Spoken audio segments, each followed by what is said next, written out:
At 5:30 a.m. on November 13th, 1989, 16-year-old Amy Widener woke up coughing in her upstairs bedroom in Indianapolis, Indiana. Amy's throat burned. She glanced over at the clock on her bedside table and saw how early it still was. Now, normally she would have slept a bit longer before getting up and getting ready for school, but she just kept on coughing, so she knew she was not going to be able to fall back asleep. And she knew she needed to stay home sick today. Amy heard a knock on her bedroom door, and her mother, Gloria, walked inside, holding a 2-year-old little girl in her arms. Her mother said she'd heard Amy coughing, and she wanted to check on her. But Amy barely even heard what her mother was saying. Instead, she was smiling at the little girl. In a big, animated voice, Amy said, "Good morning," and the little girl smiled back, reached out her arms, and said, "Mamie," which was her name for Amy. This little 2-year-old girl was Amy's daughter. The girl's father was a friend of Amy's who was a couple years older than her, but he had never really played a role in the baby's life. When Amy's daughter was born, Amy had loved her immediately, but she'd also been terrified. She had no idea how she was going to raise a child on her own, and she thought her life as a normal teenager was basically over.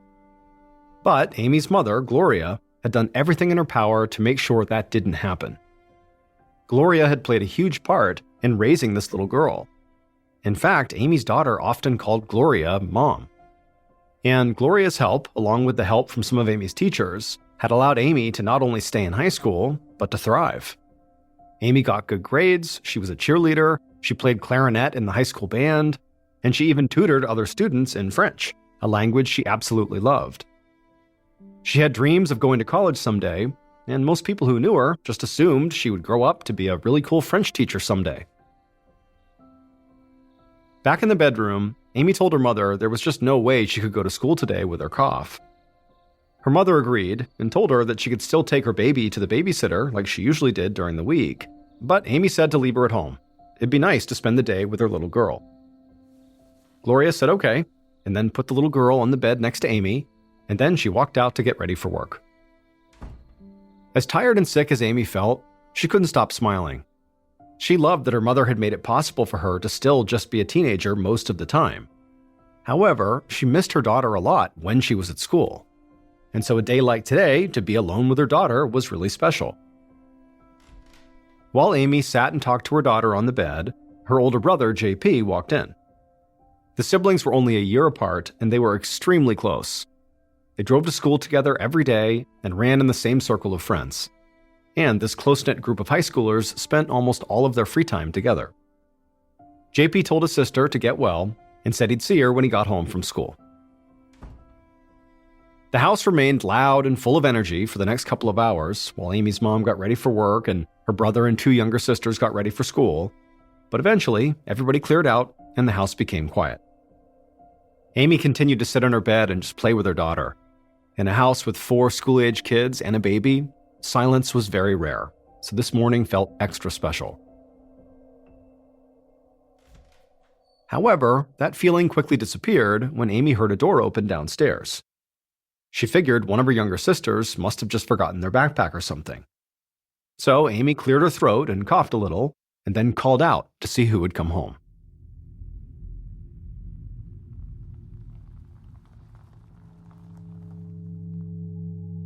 A little before noon, a few hours after Amy and the baby had been left alone, Amy's mother, Gloria, pulled her car up to the front of the house. She had called Amy several times from work, but she hadn't gotten an answer. She worried that since Amy was sick, she might have fallen asleep, and she just wanted to make sure Amy and the baby were okay. Gloria got out of her car, rushed up the walkway, unlocked the front door, and walked inside. She called out for Amy, but she didn't hear anything. Then, as she walked through the front room and reached the bottom of the stairs, she froze. Amy's little girl was sitting on the landing at the top of the stairs all by herself, and she was crying. And she had blood on her pajamas. Gloria instantly ran up the stairs and picked up the baby and held on to her tight, and then she ran through the upstairs hallway and called out for her daughter again, but still didn't get any answer. Gloria reached Amy's bedroom and opened the door. She looked over at the bed and immediately began to scream.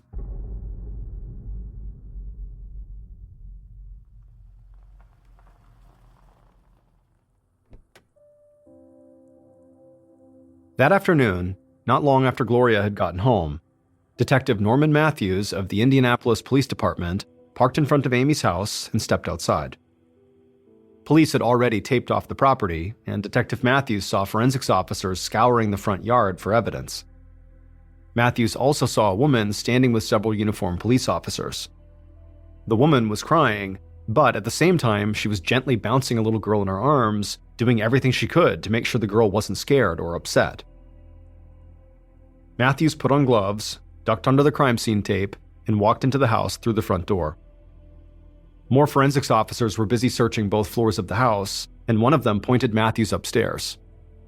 Matthews walked up the steps, went down the hall, and into Amy's bedroom. A camera flashed as a forensic photographer took pictures of the scene in the bedroom, while Matthews just stood there inside the doorway, staring at the bed. There, he saw Amy Widener's lifeless body. Her face and her red hair were bloody, she was naked, and there was blood all over the sheets and on the wall above her. Matthews stepped closer to the body, and he could see cuts and a deep gash on Amy's forehead, and there was bruising on her throat, arms, and legs. The attack on this young woman looked vicious and uncontrolled, which was horrific enough in and of itself. But when Detective Matthews had gotten the call to come to this house, he'd been informed that this attack had taken place while the victim's 2-year-old daughter was present, and that information made this crime scene much, much worse. Detective Matthews met with the forensics officer who was working in the bedroom. The officer told him that amidst the blood on the wall, they had found what looked like a pretty clear palm print. The officer said the forensics team would carve out that section of the wall to make sure the print was preserved in its entirety, in hopes they could eventually find a match in their databases.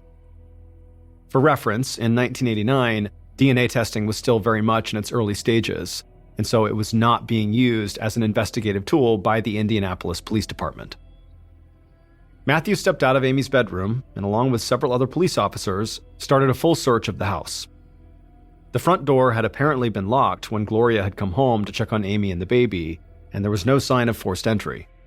But Matthews and his team found that the sliding glass door on the back patio was unlocked. He also found that Amy's brother's bedroom looked like it had been ransacked. The dresser drawers were open, and it appeared that some pieces of stereo equipment had been pulled out of the wall and stolen. And so on the surface, this murder now looked like it could have been the result of a burglary gone wrong. Maybe someone had shown up to rob the place and heard Amy or the baby upstairs, and then just attacked and killed Amy like a target of opportunity. But as Matthews and his team combed through the rest of the house, something hit him. No other rooms looked like Amy's brother's room. There were no signs of robbery anywhere else. If this was a robbery gone wrong, Matthews figured that whoever did it must have been familiar with the house. They must have known exactly where that stereo equipment was and had come there specifically to get it. Matthews knew he did have a witness that might be able to identify the intruder, especially if the intruder was someone who had been to the house before. But there was a big problem with this, because that witness was just 2 years old. After Matthews and his team had completed their initial search of the house, he met with Amy's mother, Gloria, outside. Gloria was able to confirm that stereo equipment was missing from her son's room. She also said JP usually kept about $50 in cash in a dresser drawer, but that was gone too. Matthews told Gloria that this information was extremely helpful, but there was something more important that he needed from her. He needed her permission for police to question her granddaughter. The idea of putting her granddaughter through any more stress after what that little girl had been through that day made Gloria feel very uneasy. But her daughter had just been brutally murdered, and so she needed the killer to be found and brought to justice. So she agreed to Matthews' request. Gloria and Amy's 2-year-old daughter took a seat on the front porch, along with Detective Matthews and a police officer who specialized in working with young kids. And that officer introduced herself to Amy's little girl and then handed her some finger puppets. And then she asked the little girl to use these finger puppets to tell everybody what had happened that morning. And then that officer and the others watched and listened as the little girl used the finger puppets to act out a scene. She made it look like 2 of the puppets were fighting for a little while, and then she said later on, Mamie was laying on the bed. The little girl had said she had tried to lift Mamie up, but then said Mamie was just too heavy. When Gloria heard her granddaughter say this, she just broke down, and Matthews and the other officer tried not to show how much this affected them. The fact that this little girl had clearly seen her mother get murdered was not something they could just shake off. Eventually, the officer who specialized in working with young kids asked the little girl one more question. Did she know the person who had come into Mamie's room? But all the little girl could remember was that the person was Strong. Detective Matthews told the little girl what a great job she'd done, and then he asked Gloria if he could speak to her alone for a minute.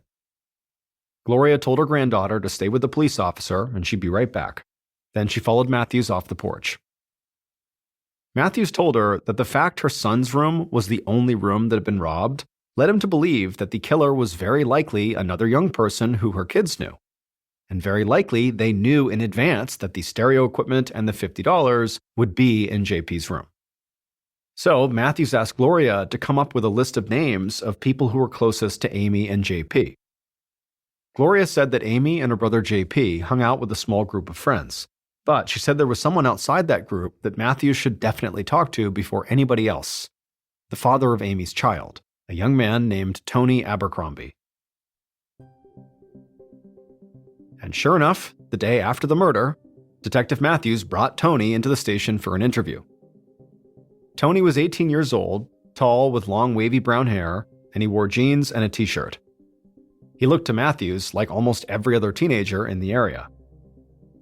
The night before, Matthews had seen Tony giving an impromptu interview about Amy's murder on a local news show, and Matthews didn't really know what to think about that. The reporter had most likely shown up at Tony's house unannounced, and it could be difficult for a young man like Tony to tell a reporter to leave him alone, but there was also the possibility that Tony craved the attention. There were plenty of homicide cases throughout history where the killer went out of their way to get their name in the news. However, Matthews was not ready to jump to any conclusions like that. And now, looking at Tony across the table, he could tell this kid seemed very upset and maybe even a bit scared. Matthews told Tony he was not in any kind of trouble. The police just needed to know some things about his relationship with Amy. Tony nodded and told Matthews he'd been good friends with Amy's brother JP. That's how he had met Amy. He said they'd gone out a few times and then ended up sleeping together, and Amy got pregnant. Tony admitted that the idea of becoming a father at his age scared him, and he was not looking forward to the birth of the baby. However, when the baby was born, Amy and Gloria had basically raised her without him. So Tony said he hadn't talked much to Amy since then or had anything to do with his child. He told Matthews he'd gotten a phone call from Amy's friend that Amy had been killed on the morning it happened. Tony said he'd felt completely torn up when she had told him, and in fact, he had to leave work because he was so upset. Tony said he might not have seen Amy very much lately, but he still cared about her. And on top of that, she was one of the sweetest people he'd ever met. It didn't make sense that somebody would want to hurt her. Shortly after that, Matthews got Tony's work details and then told him police would follow up if they needed more information. And then he let him go. Matthews needed to see if Tony really had been at work on the morning Amy had been killed. But based on this one interview he had just done, Tony did not seem like the type of person who had done that TV interview to draw attention to himself. Instead, he just seemed like a kid who was very upset that a girl he'd been with and fathered a child with was now gone. In the days immediately following the murder, the investigative team started to look into a range of Amy's friends and classmates, believing the person who broke in and killed her was most likely someone Amy knew. But, based on what he'd seen at Amy's house, Detective Matthews had also developed a new theory. Maybe there hadn't been a break-in at all. Maybe Amy's brother JP had killed her and then ransacked his own room to try to throw off the police. So, Detective Matthews met with JP multiple times. And in every meeting, JP made it very clear how angry and upset he was that police would even think he could do something like this to his sister. He said he loved Amy, maybe more than anybody else in the whole world.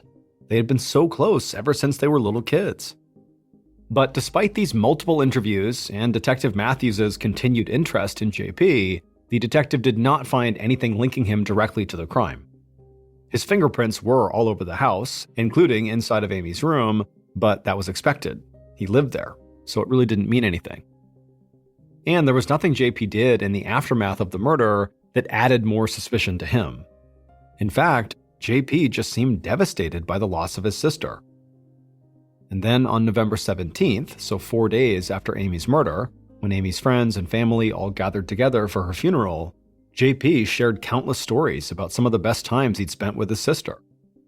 He said because they were so close in age, it was like they weren't just siblings. They were more like really good friends.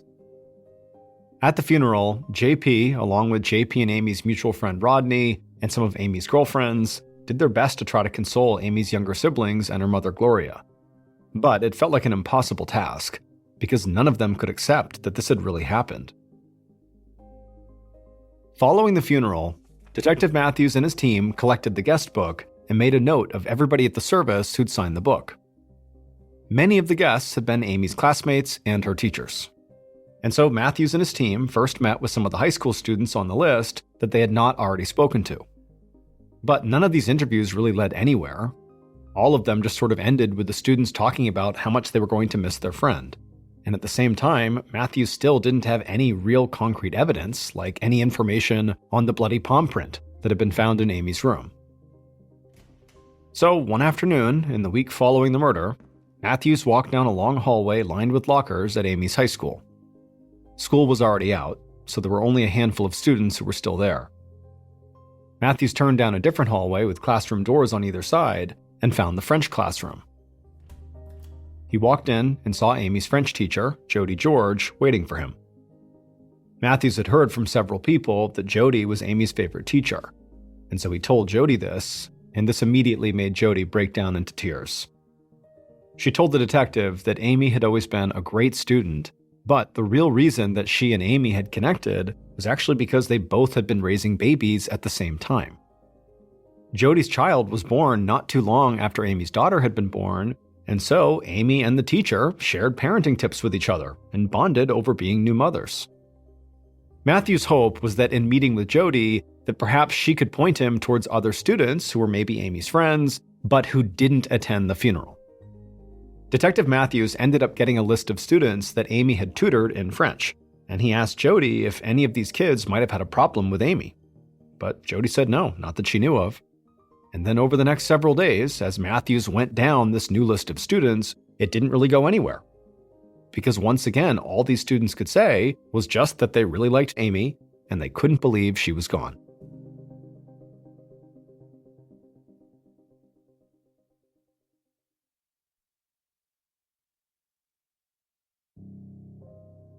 By the end of November, about 2 weeks after the murder, Matthews felt like he had spoken to every high school kid in town, and he still wasn't any closer to finding Amy's killer. Tony Abercrombie, the father of Amy's daughter, looked like he had a solid alibi, as did her brother JP, who was seen in class by multiple people at the time his sister was killed. And when Matthews finally got the results on that bloody palm print that had been on the wall in Amy's room, it didn't match Tony or JP's prints. It also did not match any of Amy's friends that police had interviewed, or any prints in any criminal database. So Matthews felt like he basically had nothing, and now he wondered if he'd just been plain wrong the whole time. Maybe Amy didn't know her killer, and it was just some random stranger that had broken into the house and killed her. And if that was the case, it meant the suspect pool could basically include almost anyone.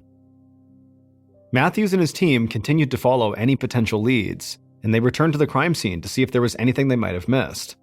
But as 1990 began and several more months passed, it became clear the police had no real suspects. Amy's family still got together with Amy's friends and that French teacher Jody to share stories and keep Amy's memory alive, but most of them came to believe that her murder would never be solved. And as even more time went by with no new leads, some members of the investigative team started to feel the same way. And eventually, Detective Matthews and the rest of the investigative team had to focus on new cases. And so Amy's murder case went cold, and it would stay that way for a long, long time.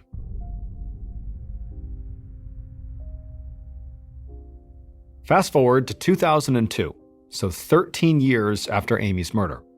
Detective Roger Spurgeon, the lead cold case detective at the Indianapolis Police Department, got a call at his desk. And when he answered, he heard a man's voice, and this man sounded totally afraid. The man told the detective that the previous night he had had these horrible dreams about the murder of Amy Widener that had taken place back in 1989. The man said he worked at the school where Amy had gone, so he had known her, but not very well. But now he was having these visceral dreams about her death, and so he felt like he just needed to pass on what he was seeing in these dreams because he believed maybe it could help police solve the murder, which in turn could make these terrible dreams go away. Detective Spurgeon just sat at his desk, stunned by what he was hearing. Getting bizarre phone calls about old homicide cases was not totally unheard of. Usually they didn't lead to anything. But this man sounded genuinely upset. And so, operating on a hunch, Spurgeon took down notes on these dreams the caller was having. And after the call was over, Spurgeon pulled Amy's case file. The caller's supposed dreams did give a lot of details about Amy's murder. But for the most part, these details had all been covered in the press at the time of Amy's death or in the years following. Spurgeon figured this caller was not the most dependable source, but he couldn't just let this go. After all, this man could have details about the murder, not because he was dreaming it, but because he was involved. And so the detective dug into this man's background, and he discovered that he did in fact work at Amy's high school, like he had said. So Spurgeon went to the school and met with several teachers and administrators who knew the caller, and many of them had actually worked at the school when Amy was killed as well.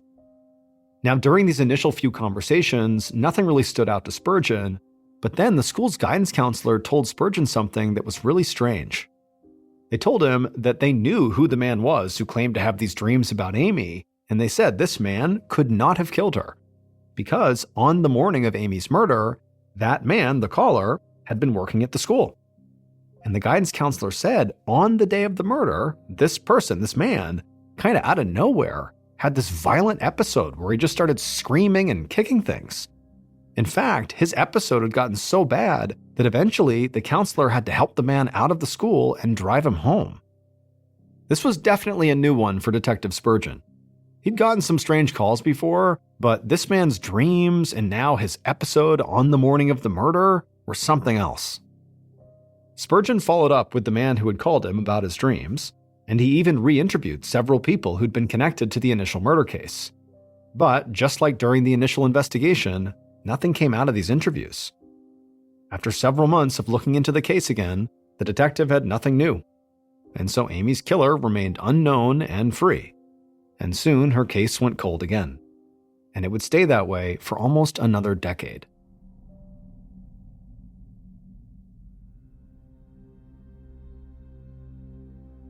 On a morning in 2011, so 22 years after Amy's murder, Sergeant Bill Carter, a nuisance and abatement officer with the Indianapolis Police, sat in a small office scrolling through Facebook. A nuisance and abatement officer is a cop who works directly with the fire inspector to check on venues like restaurants and clubs that might be breaking fire code.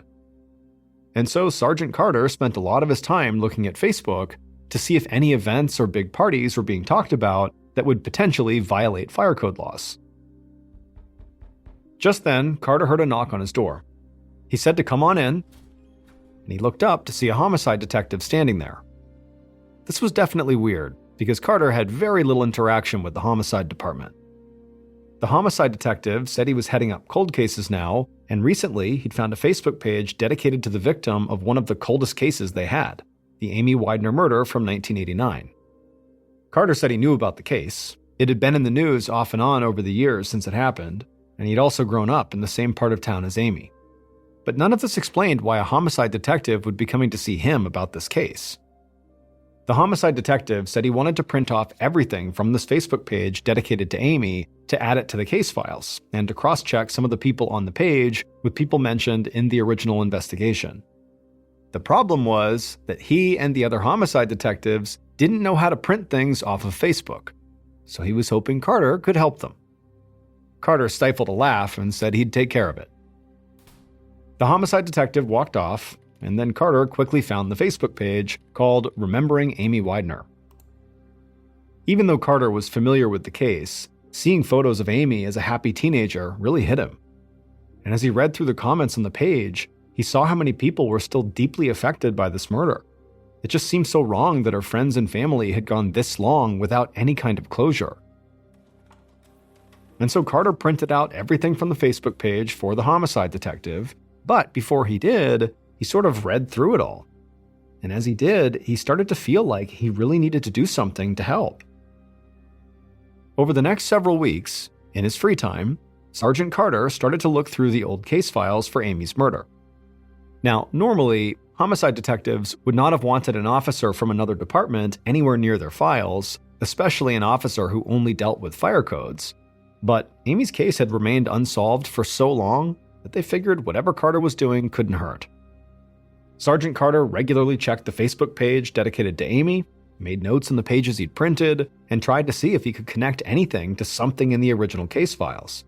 He even reached out to several of Amy's friends and family members who'd been interviewed in the past to see if they had any new information to offer.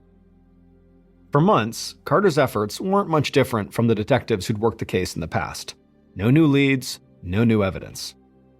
Carter stuck with it, continuing to work Amy's case whenever he had the time.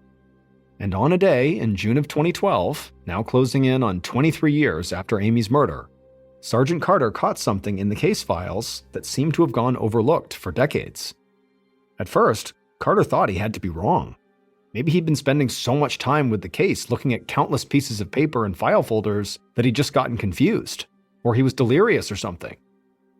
But when he looked at what he'd found in the case file again, and checked it with the Facebook page and the notes he'd taken from the interviews he'd conducted, he was sure he had found something huge, something that apparently no other investigator had noticed. Sergeant Carter looked through the files one more time, found a phone number, grabbed his cell phone, and made a call. And he told the person who answered that he needed to speak to them as soon as possible about Amy's murder.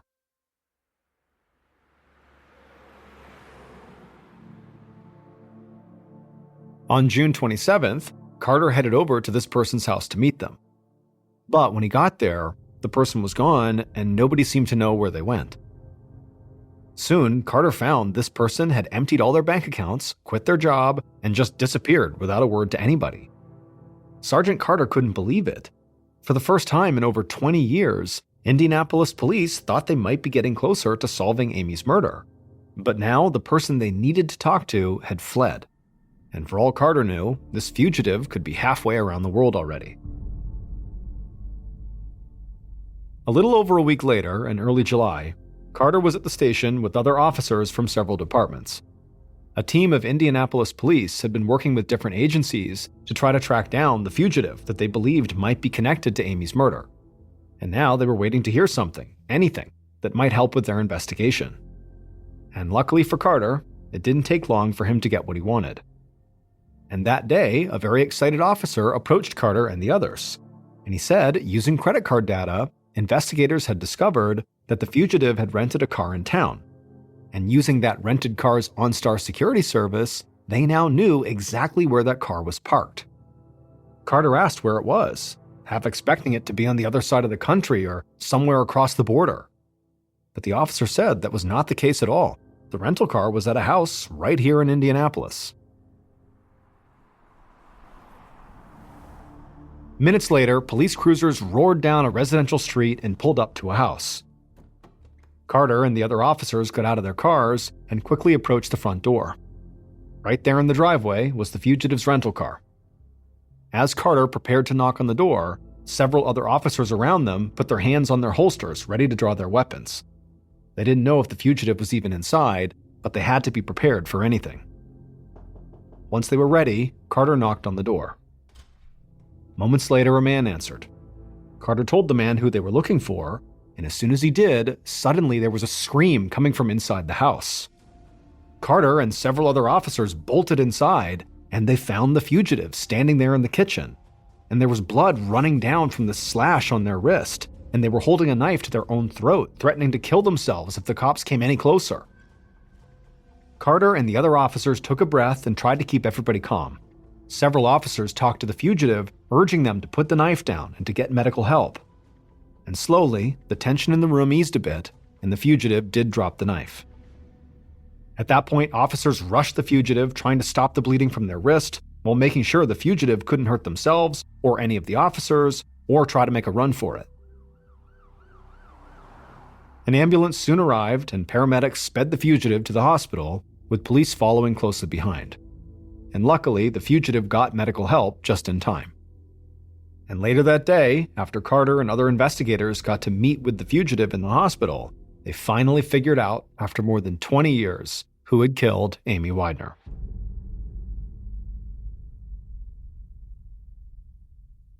Based on information from the fugitive's statements, evidence found at the murder scene, and interviews conducted over the course of multiple investigations, the following is what police believe happened to Amy Widener on the morning of November 13, 1989.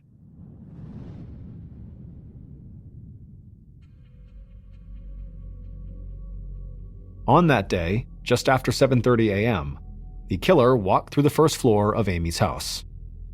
They moved slowly, and in their hand they gripped a metal pipe. The killer stopped at the bottom of the stairs and listened. They thought they heard someone coughing and maybe some laughter coming from the second floor. The killer walked up the stairs as slowly and quietly as they could, and then crept down a hallway towards Amy's bedroom where they heard the noises. Once they reached the door, they threw it open and they saw Amy sitting up in bed with her little girl. Amy screamed and put her baby down on the floor, then she climbed out of bed and leapt at the killer. Amy threw her fists at the killer and fought back as hard as she could as the little girl ran out of the bedroom. The killer wrapped their arms around Amy and shoved her back onto the bed. Amy kept fighting, but the killer raised the metal pipe and struck Amy on the arms and chest, stunning her. Then the killer took off Amy's clothes and sexually assaulted her. But through it all, Amy continued to fight back, constantly slashing at the killer until the killer was bloodied. But at some point, the killer managed to steady themselves against the wall. They raised their metal pipe again, and they slammed it directly into Amy's forehead. At that point, Amy stopped moving. The strike on her head had killed her. But the killer wanted to be sure she really was dead. So after that, they wrapped their hands around Amy's throat, and they strangled her until they knew she had stopped breathing. Then the killer got up and ran out of the room and down the hall, right past Amy's young daughter. Once the killer was back downstairs, they went into JP's room, threw open the dresser drawers, and grabbed the $50 out of one of them. After pocketing the money, they picked up some stereo equipment and then ran out of the house through the sliding door that led onto the back porch.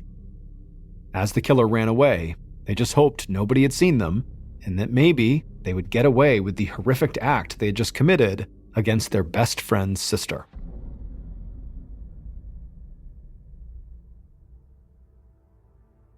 Rodney Dank, who was JP's best friend and who would remain close to the family following Amy's murder, had been Amy's killer. It turned out he was able to get away with his crime for over 20 years simply because of an oversight. Initially, the police had Rodney listed as one of Amy's close friends that they would need to interview. But for some reason, nobody ever spoke to him. Rodney did not get questioned in the initial investigation or in the secondary investigation when that man had called in to tell police about his dreams. This oversight was what Sergeant Carter, the nuisance and abatement officer, noticed when he started digging into Amy's case in his spare time.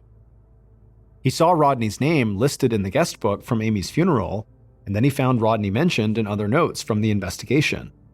But he didn't see any record of Rodney ever being interviewed. So Carter tracked Rodney down and set up a meeting with him. At the time, Carter did not have any idea if Rodney had a connection to the murder or if he could even offer any information. He just wanted to speak to Rodney because nobody ever had. But when Carter went to meet Rodney and realized he had fled, that immediately made Rodney the first major suspect the police had in the case in 2 decades. After police finally caught up to Rodney, they discovered that his palm print matched the bloody print found in Amy's room. And while Rodney was recovering in the hospital, he would confess to what he did to Amy. However, in his confession, he did not make it clear if he had gone to the house with that intent, or if he had simply gone there to rob his best friend JP, and then she had been a target of opportunity. It was also never clear if the man who had called the police in 2002 really experienced those dreams that supposedly showed Amy's murder. And police also don't know what caused that man's violent episode on the day Amy died.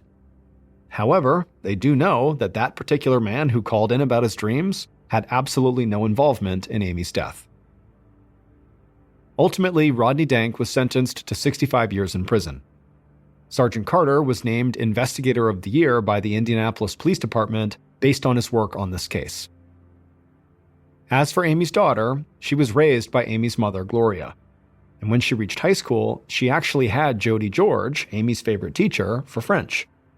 And when she graduated, Jody would tell her, "I just remember so many things about your mother and how your mother felt about you. And I know your mother would be so proud of you right now."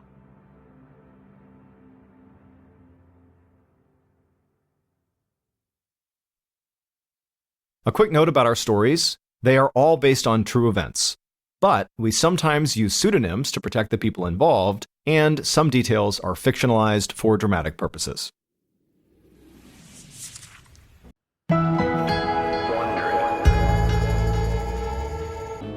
By most people's standards, Susan Monica's life had been pretty good. She had a small but very close group of friends, she had a great job working as an engineer, and she lived in one of the most exciting cities in the world, San Francisco, California. But Susan was not happy. Moving to the big city was not so much a choice as it was a product of life and circumstance. Deep down, Susan had always been someone who preferred peace and quiet and being alone, things that were in rare supply in a big city like San Francisco. Many nights after work, Susan would come home to her apartment and she would sit there and dream about moving away from the city and living off the grid somewhere on a farm, raise her own food and be totally self-sufficient, away from everybody else in the world.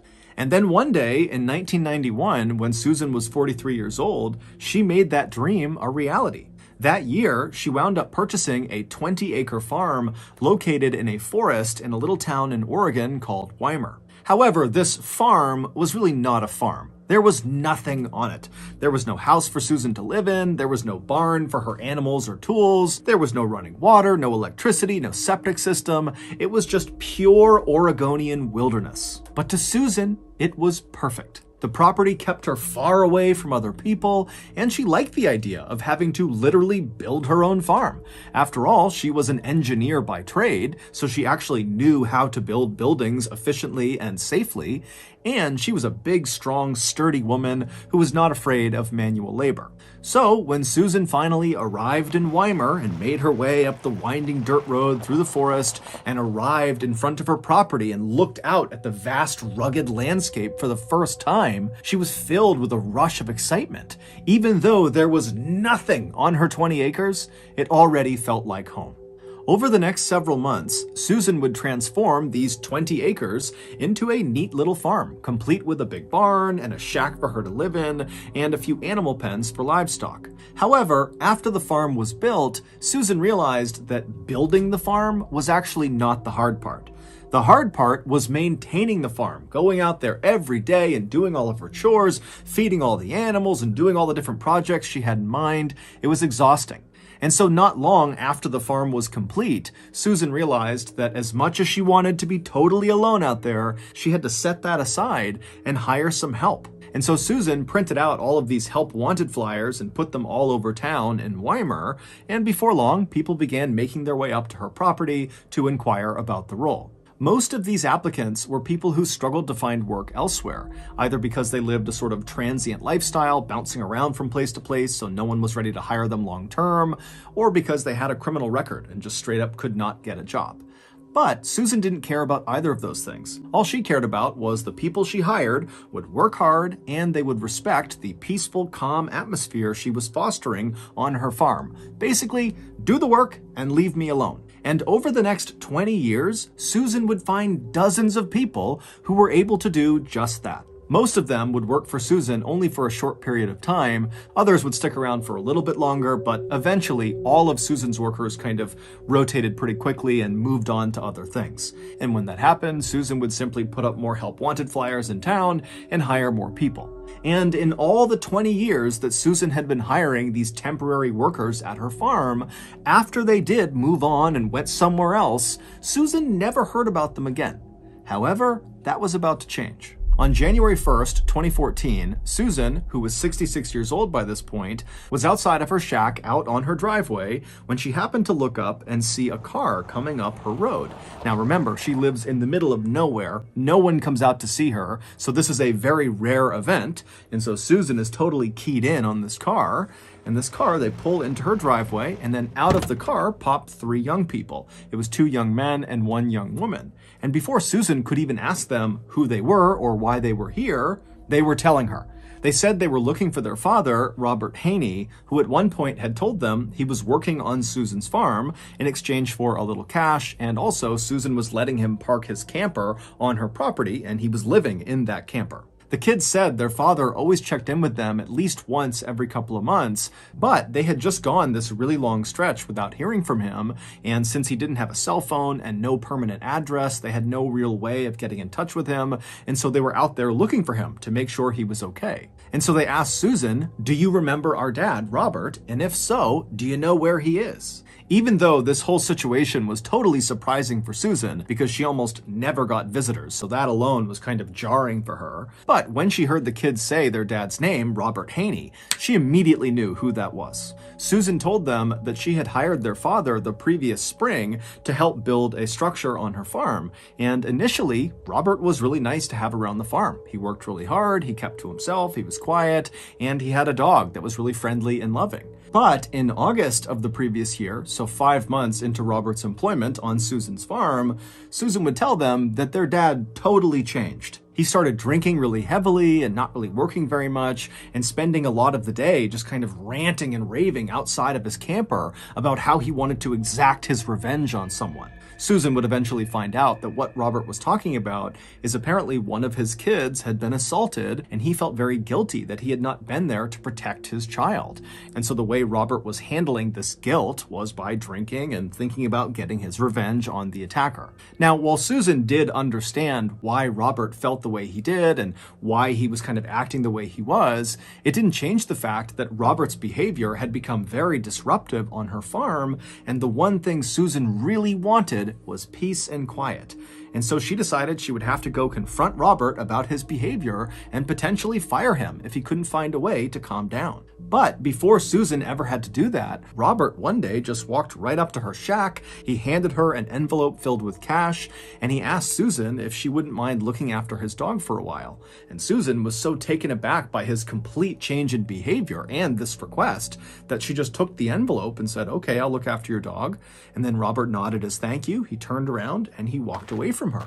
And then a few moments later, Susan's standing there with the envelope in hand, watching as Robert is climbing into some white car that had just pulled up in front of the property. She didn't know who was in the car with him, and then the car turned around and drove out of sight. Susan told the kids that that had happened back in September, so about 4 months ago, and since he left, she had not heard from him, despite the fact she still had his dog, and she told the kids that a lot of Robert's stuff was still in his camper. Susan brought the kids over to the side of her property where Robert's camper was, and when they went inside, sure enough, all their father's things were all over the place, but the one item that immediately stood out to them was their father's tool belt. They knew their father was a traveling handyman, that was how he made his living, and so it begged the question, why would he leave his tool belt here if he knew he was going to be gone for several months potentially? It didn't make any sense. After leaving Robert's camper, the kids thanked Susan and asked her to please be in touch if she learned anything else about their dad, and she said she would. And then the kids got back in their car and they began driving south towards the Jackson County Sheriff's Office. When they got there, they asked to file a missing person report for their dad. However, they learned very quickly that it was going to be very challenging to locate their dad, because their dad lived this transient lifestyle with no cell phone, he had no permanent address, he had nothing that could really be traced. But the investigators agreed with Robert's children that their dad's absence was a big concern, given the fact that his last interactions with Susan had consisted of him drinking very heavily and talking about going and getting his revenge on his child's attacker. And so the sheriff and the deputies were very concerned that that was exactly what Robert had done. He had gone out and potentially murdered someone and now was in hiding. So they asked Robert's kids if they could think of absolutely anything that could possibly allow investigators to track down Robert. And at some point, one of the kids said, "Oh, what about my dad's EBT card?" EBT cards, or electronic benefit transfer cards, are like debit cards for state welfare services. You can use the cards to buy things like groceries, and the cards are definitely traceable. A few days later, when Robert's EBT card trace came back, investigators saw the card had been used just 1 month earlier in a Walmart located about 30 minutes southwest of Susan's farm. Now, this trace obviously didn't tell investigators where Robert was right now or what kind of condition Robert was in, but they had no other leads to operate on, so they decided they would go to the Walmart and see what they could find. When they got there, the investigators were led to the back room of the building where they were able to review the security footage from the previous month when Robert was supposedly there with his EBT card. But after reviewing hours and hours and hours of footage, the investigators never saw Robert on camera. However, they did see Susan on camera, and unbelievably, she was the one using Robert's EBT card. And so obviously, this was very suspicious, and right away, the investigators left the Walmart, went back to their office, and began the process of getting a search warrant to search Susan's farm.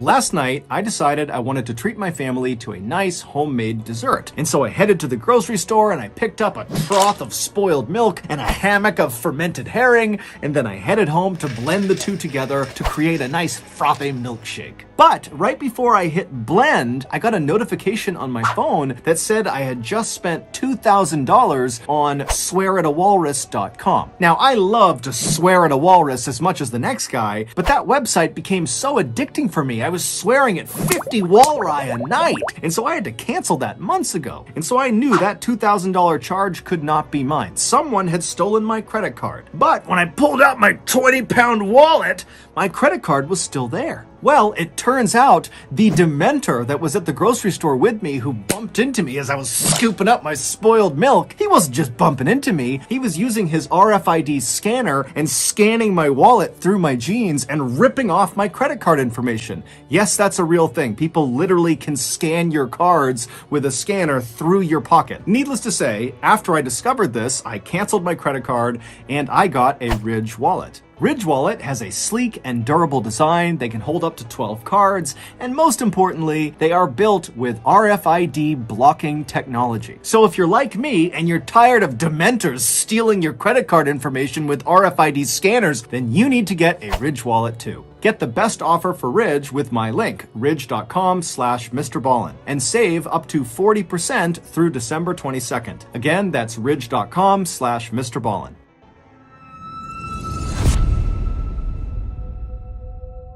A few days later, on January 10th, the sheriff and his deputies arrived at Susan's property, and when they pulled onto her driveway, Susan came outside to greet them. When she asked them, what's going on, they told her, hey, we're here to search your property in connection with Robert Haney's disappearance. And before Susan could ask any more questions, the sheriff said to her, hold on, just turn around, let's go back inside, I need to talk to you privately. And so Susan, who was very shocked by this, just said, okay, and she turned around and led the sheriff into her house while the other deputies fanned out across the property to begin this big search. Once inside of Susan's house, they sat down in her kitchen, and right away the sheriff says to Susan, okay, I have you on camera using Robert's EBT card. I know you stole it, so you need to tell me where Robert is right now, or it's going to get a whole lot worse for you. And as soon as he said this, Susan's look of shock on her face quickly turned into a look of kind of relief. It was like suddenly she understood what was going on here. And she says to the sheriff, no, I didn't steal his EBT card. He gave it to me along with an envelope full of cash when he left 4 months ago, and he told me to use it to buy dog food for his dog that I'm looking after. And since Robert had been gone for all these months, she had run out of cash to pay for the dog food and now was using the EBT card. Susan also added that if she had just stolen the card from Robert, she wouldn't be able to use it because it requires a PIN number, and Robert gave her the PIN number. That's how she was able to use it. The sheriff was not totally sold on Susan's story, and so he continued to ask more questions, trying to trip Susan up about how she came to acquire this card, but Susan was very firm that Robert had given her the card, and that was it. And so after several minutes, the sheriff realized that Susan was likely telling the truth, which meant the EBT card angle was likely a dead end, and they would have to call off this search. But as the sheriff was standing up to leave the kitchen and leave the property altogether, a deputy from outside came running into the kitchen and without saying a word, just bent down and whispered something into the sheriff's ear. And as the sheriff is listening to this deputy, his face is contorting in disgust. He can't believe what he's being told. And after the deputy stands up and leaves the kitchen, the sheriff takes a deep breath and then looks at Susan and says, "Ma'am, you're going to have to come with us." Back at the station, a now very flustered Susan was led into a small interrogation room where she sat down looking totally anxious. She's looking around, wondering what's going on. And then the sheriff walked into the room, immediately hit record on the camera, and then looked at Susan and says, "Has anyone died on your property?" The story that Susan would tell the sheriff that day in the interrogation room was so completely unexpected and horrific, it would make headlines all across the country.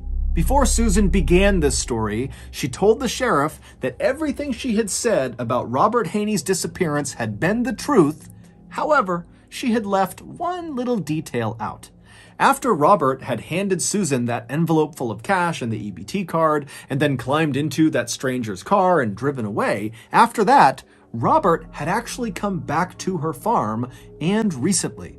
Susan said she discovered his return when one morning she got up and she went outside to go feed her animals when she looked over at the pig pen and saw all the pigs who would normally be laying down and lounging around at that time of the day. They were all up and they had converged in one portion of the pig pen, and they had kind of formed a circle around something on the ground, as if they were all trying to look at something on the ground. Now, Susan said this was totally uncharacteristic, so obviously something weird was going on, and so Susan dropped her food and rushed over to the fence. She climbed into the pig pen, and as she got closer and closer to all these pigs, she realized they weren't just looking at something on the ground, they were eating something on the ground. And so Susan goes right up to this ring of pigs, and she begins pulling them aside, and then right in the middle on the ground is Robert. He was laying on his back, and his insides had all been torn out. It was like the pigs were disemboweling him, and the most shocking thing is Robert was still alive. He was moving his arm and groaning. Susan tried to pull the pigs off of Robert, but she said they kept coming back and really aggressively continued to eat Robert. It was like they were in this feeding frenzy. And so Susan said, I thought about lifting him up and moving him, but Robert was practically split in two, and she felt like if she tried to move him, that would kill him anyways. And so Susan said she did the thing that she thought was right at the time. She left the pig pen, went into the barn, got a shotgun, ran back to the pig pen, raised the weapon, and fired it into Robert. Susan told the sheriff that this was purely an act of mercy. She was ending his suffering.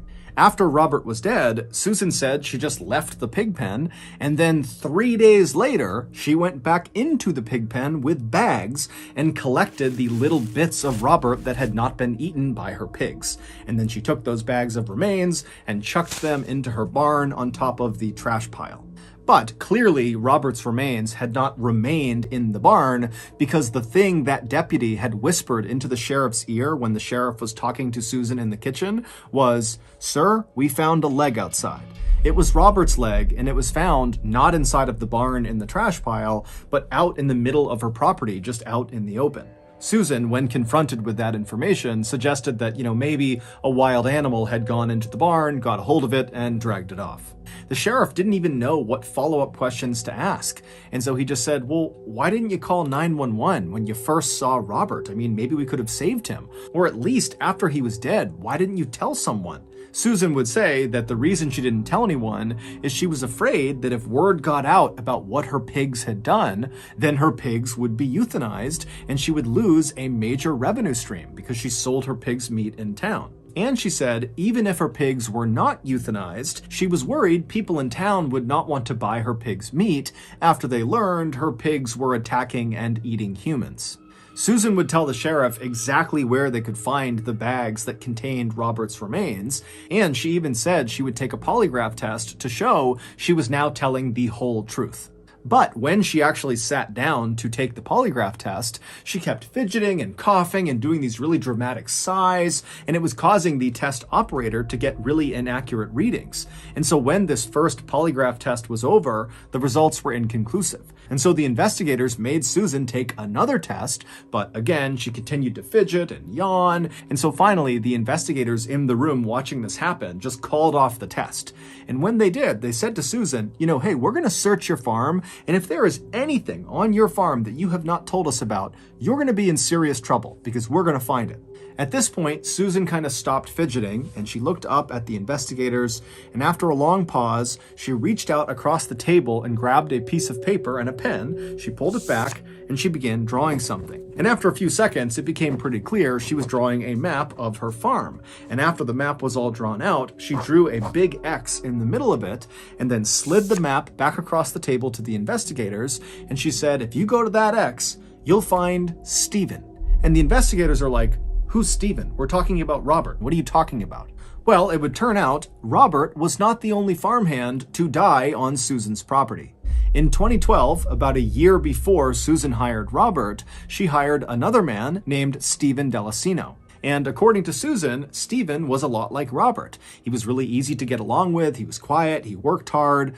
But at some point, Susan said they had a big falling out. Susan said she started to suspect that Stephen was stealing her guns in her barn, and so she went to confront him. And during this confrontation, they got into this big fight, and Susan said she didn't really remember all the details of what happened next, but at some point during this fight, a gun went off, and then Stephen fell to the ground in the middle of the pig pen with his head bleeding, and all of Susan's pigs suddenly swarmed him and began eating him. The stunned investigators again asked Susan, okay, if that really happened the way you said it did, why didn't you call 911 if this was like an accident? And Susan would say, again, that her big fear was her pigs would either be euthanized or word would get out that her pigs were eating people, and the people in town would not want to buy her pig's meat because of that. In the end, as far-fetched as Susan's stories were about what happened to Robert Haney and Stephen Delacino, there was never any evidence that actually contradicted her claims. And so as a result, when Susan went on trial for murdering Robert and Stephen, it came down to whether or not the jury believed Susan. And they didn't. Not at all. They believed that Susan was completely lying, and that in reality, Susan, who was known to have a very quick temper, shot Stephen and shot Robert very much on purpose, and then threw them into her pig pen. We can only hope they were dead before her pigs began eating them. On April 21st, 2015, more than a year after Robert's children had reported him missing, Susan was convicted of 2 counts of murder for Robert and for Stephen, and 2 counts of abusing a corpse. She was sentenced to a minimum of 50 years in prison. While in custody, Susan would be overheard saying there were 17 other bodies buried on her property. However, when the police went out there and searched again very extensively, they never found any other remains.